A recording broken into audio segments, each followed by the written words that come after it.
ایک بزرگ میرے پاس آئے کراچی سے، فرمانے لگے، پہلے ٹیلی فون پر بیچارے روتے رہے، کہتے میں وہ ہوں جو زکوٰۃ دینے والا تھا، آج اس حالت میں میں پہنچ گیا ہوں کہ میں زکوٰۃ لینے والا بن گیا۔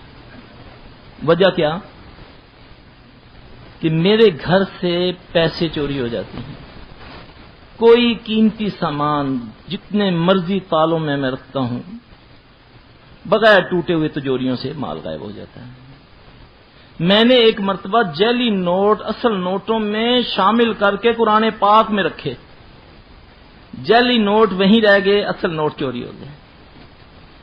میرے گھر میں کوئی مہمان آتا ہے، اس کے پیسے بھی چوری ہو جاتے ہیں، ایک تو میں ذلیل و رسوا ہو جاتا ہوں، حالانکہ میں کیا کرتا، میں نے تو آج تک کبھی کچھ نہیں کیا۔ میں نے بولا پھر نعوذ باللہ، اللہ پھر ظالم ہوا، استغفر اللہ۔